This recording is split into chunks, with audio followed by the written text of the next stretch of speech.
Welcome to Come and See, your podcast for finding truth in a world of chaos. Brought to you by All for Jesus Living Waters Ministry. With host and founder Richard Case and co-host and retreat leader Kathy Ricconi. Jesus reminds us to watch for the signs of his return. Today we will explore further what we are seeing in our times that line up with what signs he said would indicate the potential of the end and his return. We will also discuss the practical meaning of this as we watch and as a remnant prepare as he so leads. And now your host, Richard Case.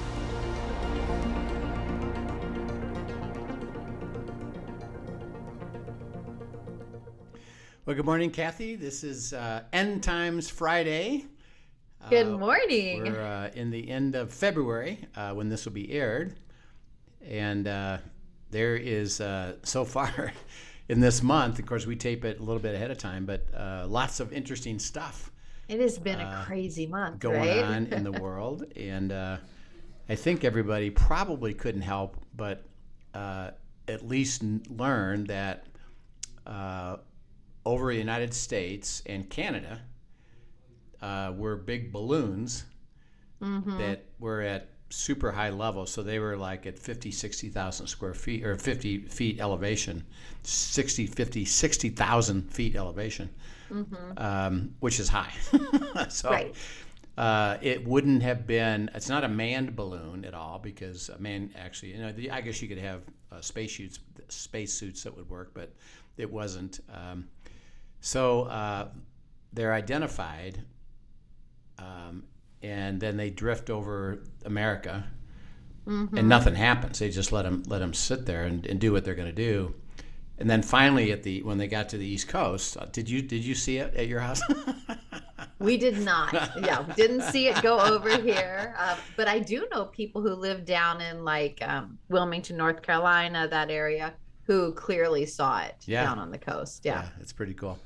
And so they shot it down with jet aircraft and missiles. So if you've ever seen the movie Top Gun, and you see them, where they have the missiles underneath the wings, right? And then they push that button. The guy pushes the button, and it goes off. And it's because it's a what they call a smart missile. It's not like you have to aim properly. You just got to get it in the right direction. Right. And it finds its and object. it tracks its target. Tracks its right? object, and gets it. And so they shot it down. They've shot down 2, and then they identified them as Chinese spy balloons. Technology. There was a third one somewhere too, though, right? A third and a fourth one. Yeah. That they shot down. They haven't said what they are. Other than no, I think there was a third balloon, just not over our country. There's a third one Latin in America or Canada, something, right? In Canada. Okay. Yeah, it was shot down in Canada, and then there was another one that they haven't said what it exactly is. It is called an object, but probably the same thing. And there was super technology involved with it, with the ability to basically take pictures and map things. Do they know on these last 2? So they shot down the one balloon over the off the coast of Carolina, and that definitely had surveillance material and has definitely shown now that it did have the ability to navigate and change direction. They have found pieces that show that the idea that it was a quote unquote weather tracking balloon and they had no control is not correct. No. So that was that one. And then there were, other balloons sighted in other places that were not shot down. But then there's the third thing that we have shot down that they say were not balloons, were at a lower altitude, like 40,000 feet, and about the size of, they say like 3 cars or something like that. Yep. I forget now, but so a little different. It wasn't a balloon. Do they have any more information on what that was yet? No. As of our taping? Other than there was technology there involved. definitely was. Okay. So the implication of it is that, first of all, it's likely, obviously, it's coming from a foreign government. They're using the technology for both surveillance to identify certain things, however they're going to map it. And then because of the technology, not that they did it, but they could use it to deliver, let's say, a chemical or what's called an EMP, an electronic event that basically shuts down all of the electronic systems. So that would be, cell phones, internet. Which there's been talk of that being like one of the most effective attacks that a country could put on us, actually. Yeah, and it would shut down cars, anything. Think about anything electrical. So like even, you use a electricity to operate your water tank at home. Well, if you don't have electricity, you can't get water. Right. And you wouldn't be able to heat your house. And so there's a lot of implications to the impact of that. And basically, in a sense, it proved that they could deliver that and have an effect if they wanted to use it as in an adverse way to deliver something, an EMP event, a chemical, things that they wouldn't be. You wouldn't use a balloon or that type of thing for a missile because you got jet craft for that, and you actually have long-term missiles anyway, so you wouldn't even need it. This would be where it becomes a little bit undetected, so to speak, not hard to discover, and then maybe before it's discovered, it could deliver, something. So the implication for what we talk about at the end is that there's a statement, and it's always an interesting question, that a third of the Earth is basically eliminated, and it doesn't have any let's say, influence or activity in the end, where all the action is, which by the way is Europe and in the Middle East. So you think, well, okay, when that happens, it's not Europe and the Middle East because the end happens in Israel, right, in the Middle East. So that's not destroyed by definition because it's still there. And then it talks about the armies from the north. Well, that's Russia, and China's joining that. So probably it's not Asia. So by kind of deduction, it's like, well, probably that's North and South America, right? And maybe, and again, because I know the truth of all that because it's written, and it's not like, well, it's not going to happen. It's going to happen. And our question is, well, how does that ever happen? And we just saw, it's possible that something like that could occur and actually fulfill that piece of it. That part of the prophecies, and fulfill that action. So it's interesting. So it'll be interesting to play. I would continue to listen and observe. What do they discover about that technology? They did recover, by the way, because they shot it out and it went into the ocean, but they recovered it. Right. So it's going to be interesting to see if they reveal all that they learned about it. But like you say, it was high tech, maneuvered, and all kinds of interesting very stuff. Intentional that could do it. So we're going to be watching that. And then this was just announced this morning, actually, that America operates with what's called a national emergency oil reserve. So that in the case of scarcity or in the case of being shut off, because remember, we were becoming independent of any oil and gas because we have enough in our own country and with Canada to be able to, like, for example, and I actually was in Canada when they were finishing what's called the Keystone Pipeline. And they were celebrating, like, man, this is going to be a great thing for Canada economy. And then our government stopped it. Right. And they couldn't believe it. And why would you stop the flow of something that we're friendly with and cheap? And then you go back and take it from the Middle East. It's expensive, and they're not necessarily that friendly to you. So it was kind of shocking. So we've gone from developing independence, which we were getting close to, back to dependency on the Middle East oil. And because of that, one of our government strategies is to have a reserve of oil in case. Well, Right.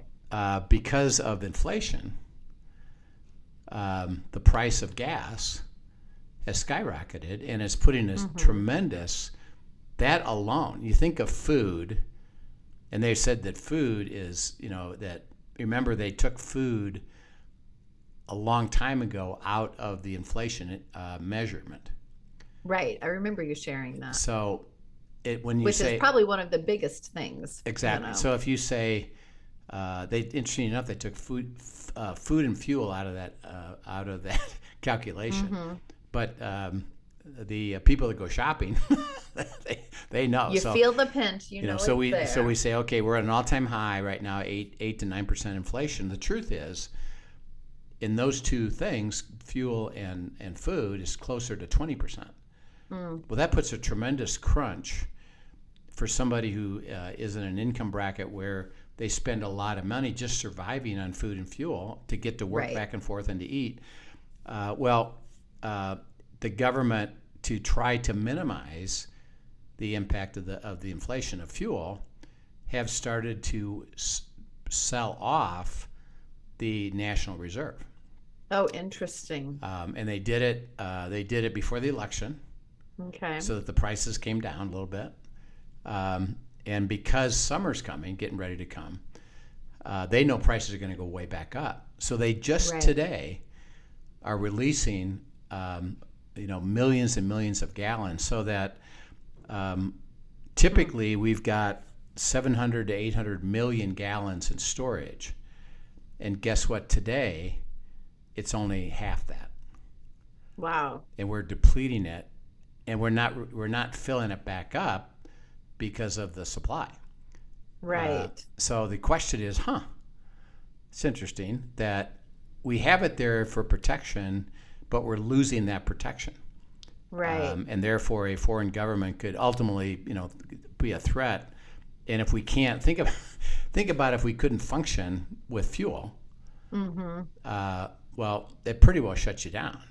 Oh yeah. So it could be, if we get closer and closer to depleting that reserve, and then we have a problem, and we have no fuel, we're at the mercy of somebody else, and who knows, maybe this EMP or something else happens. So anyway, it's really, when just for me, I've always, God just said watch, because I have a lot of questions like, how's that going to work? I know it's going to work. I know it's so.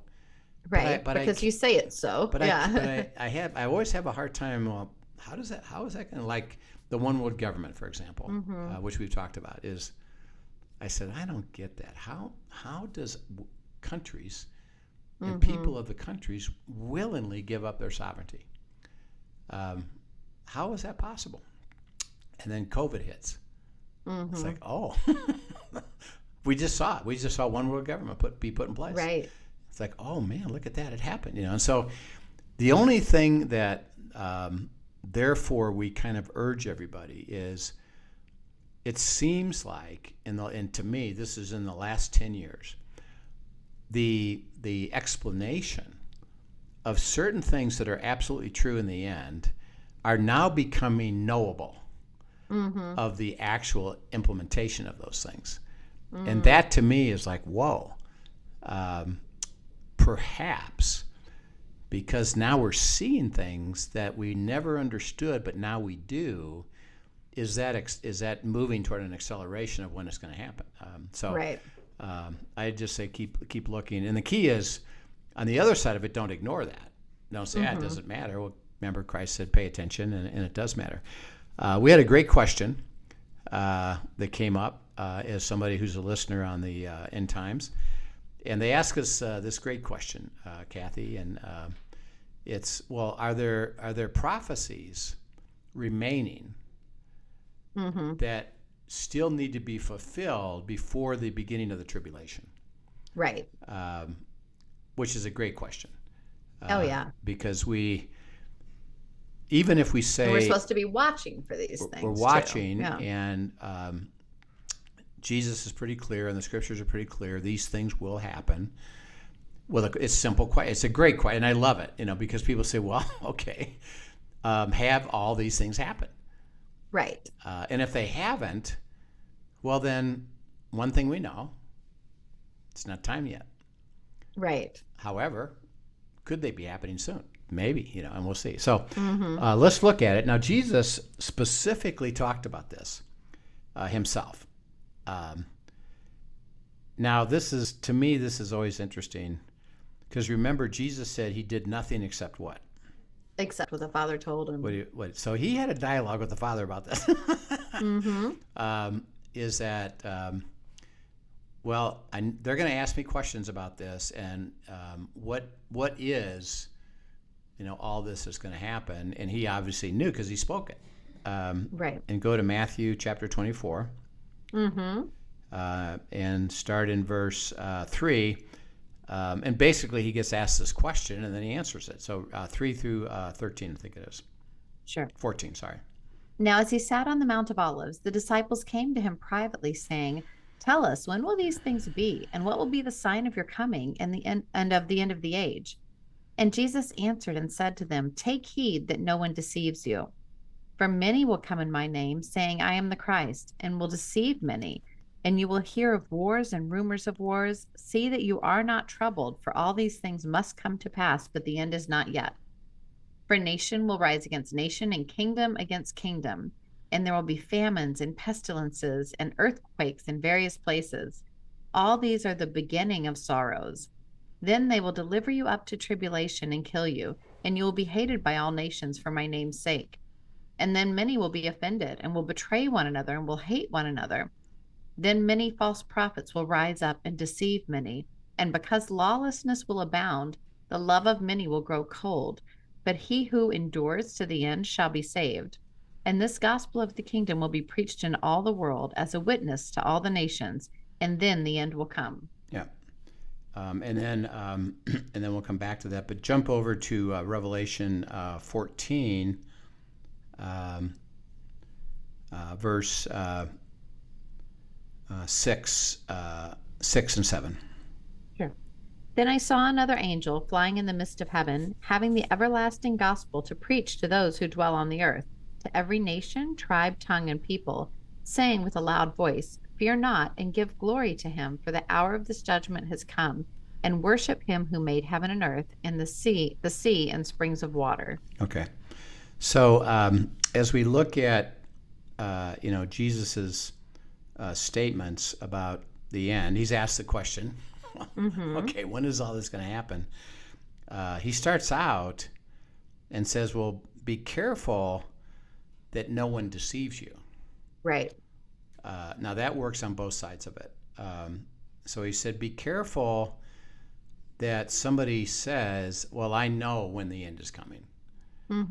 And he said, well, actually, nobody really knows. Right. Even I don't know. I asked the Father. Only the Father. I asked all these Father, and I could imagine because of the relationship that Jesus said, well, could you tell me exactly when that's going to be? And he said, no, I'm not telling you. So I don't even know it. I know the milestones, but I can't pinpoint and tell you it'll be this date. Now, think of the simple reason for that, which we already know is 2,000 years later for sure. Right. If you'd have said, yeah, it's going to happen in 2.5 millennia from now. Okay, what would all the people do up until that very moment? What would they do? They'd get pretty lazy. They would go off on their own and into self. It doesn't matter. It's not happening in our time, so it doesn't matter. We got Shed on. Hey, Shed, we're on the air actually. So if you could get off a minute, we're doing a taping, so we'll get you back on. Thanks. Whoops. Kathy, forgot to put the waiting room in. We're doing a guest podcast with friends of ours from Cincinnati. That'll be great to hear them, by the way.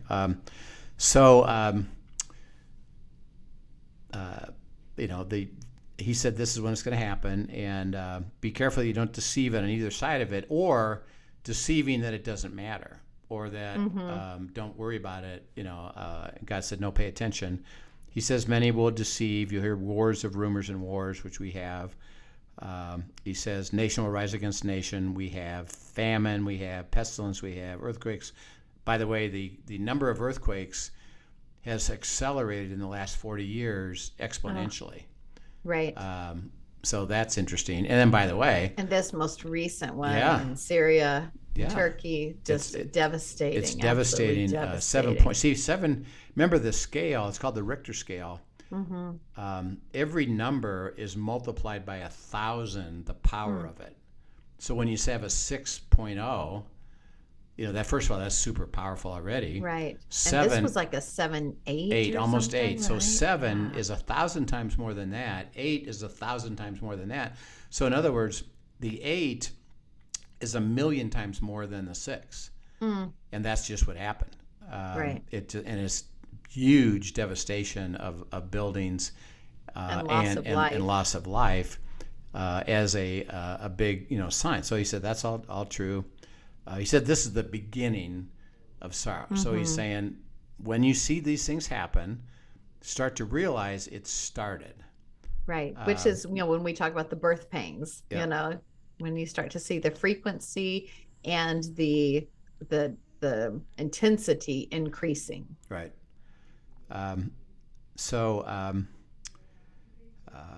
He says, this is what's going to happen. Jump down to, then we'll come back. Jump down to the same chapter 24. Read verses 32 to 35. Sure. It says, "Now learn this parable from the fig tree.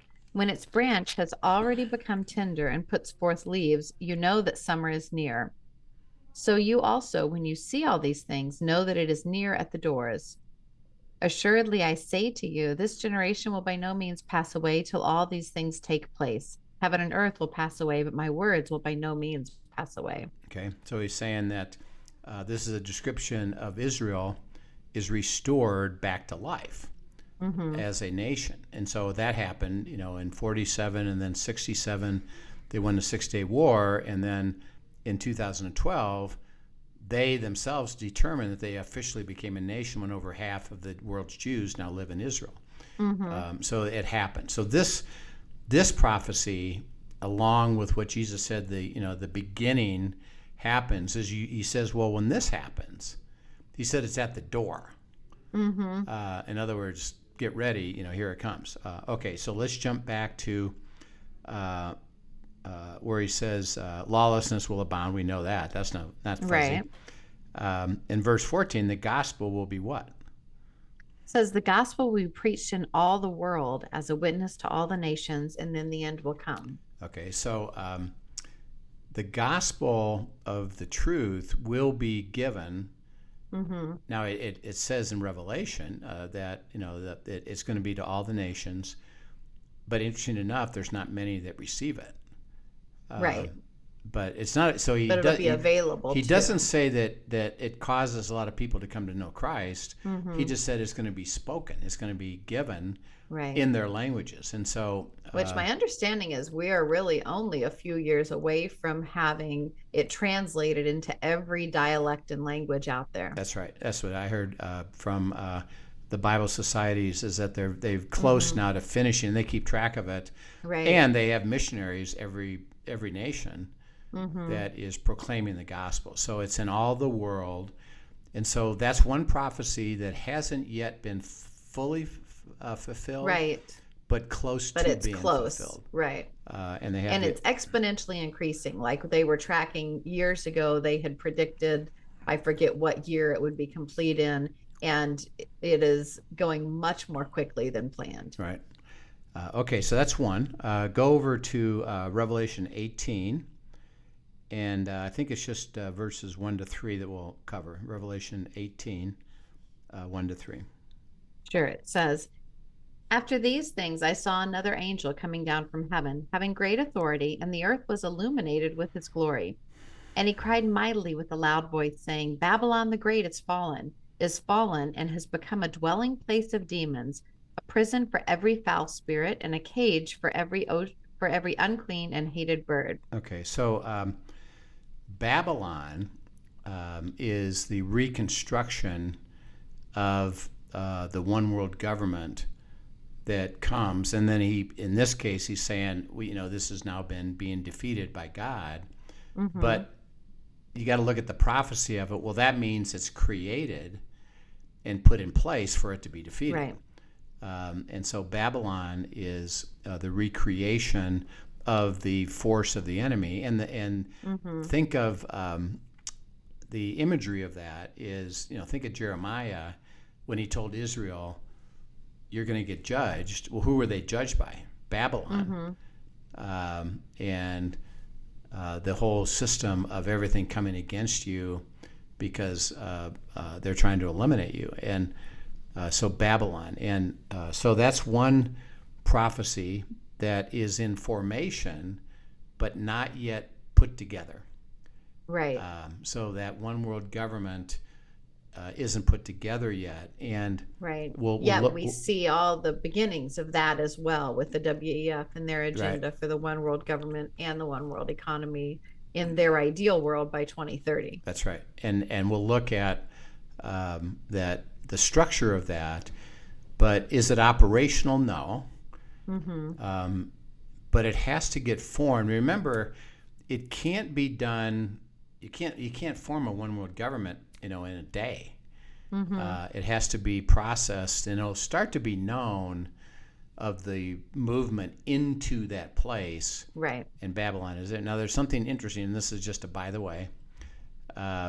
When the banking system is working on a central one world government electronic currency, right, and the ability to manage that trading around that currency and around all economic events. Remember, it's buying and selling through the mark of the beast.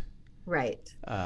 So that means that there's an electronic something that allows you to do that. Well, there's a couple things that happen, and interesting enough, they're developing the fundamental ability to do that with computer software, and guess what they call it? Babylon. I mean, I don't think interesting how things are done in such plain sight. I don't right? I don't think they said, well, I'm gonna make that name. I think they just picked the name. Interesting, and they call it Babylon.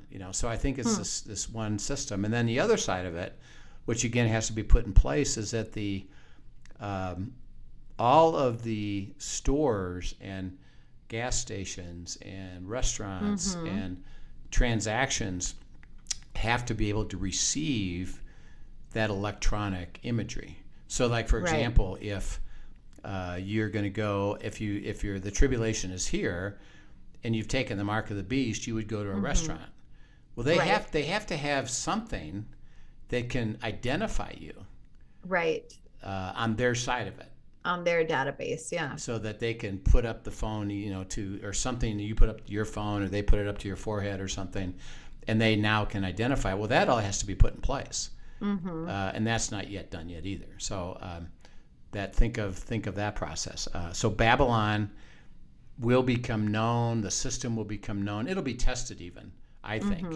It'll be, hey, look at this, and people will actually look at it. Okay, let's go to a little bit characterizing what that looks like. Go to Zechariah 12:9.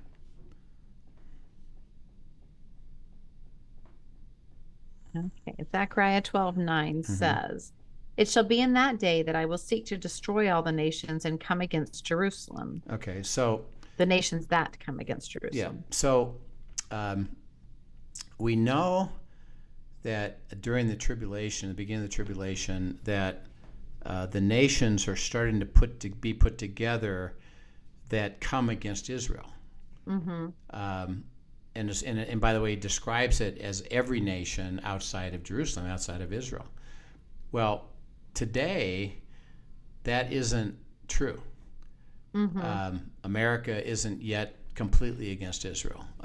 Right. There's even Middle Eastern countries like Saudi Arabia that are working together, Egypt, kind of. That are, they're actually supporting Israel and haven't flipped to come against it. Well, we know that from the prophecy that is going to happen. They're all going to come against it. That all nations will come. Interesting. Okay. So the one thing to watch will be, do we see a shift occur that moves then the nations from being kind of friendly to I'm against it. Okay. And that's going to have to happen for this whole thing to be put in place. So that's another one to take place. So we'll continue this next week. There's more. There's more prophecies that. This is fascinating. I think this is very useful to flesh out for everyone. And then I would have everybody. You got to write them down, because this is where God says watch, and we're going to start to get a sense. And remember, for me, He describes it as at the door, knocking. And ultimately, the door will be opened, or birth pangs. Birth pangs is you're starting to get a signal that it's coming. I remember when our kids were born and Linda had birth pangs, it was, well, it's getting ready. And even the doctor said, don't bother coming. Yeah, you're going to have them. Wait till they get more intense wait and until more frequent. They're right there. Wait till you're right there, because I'll just have to send you home. So he said, watch, now be alert, and now pay attention to what I call the acceleration of the birth pain, because it starts, oh man, it's getting closer, and all of a sudden it's like, okay, here it is. You better get going, and so I see these as identifiable, and let's watch and see if they start to accelerate.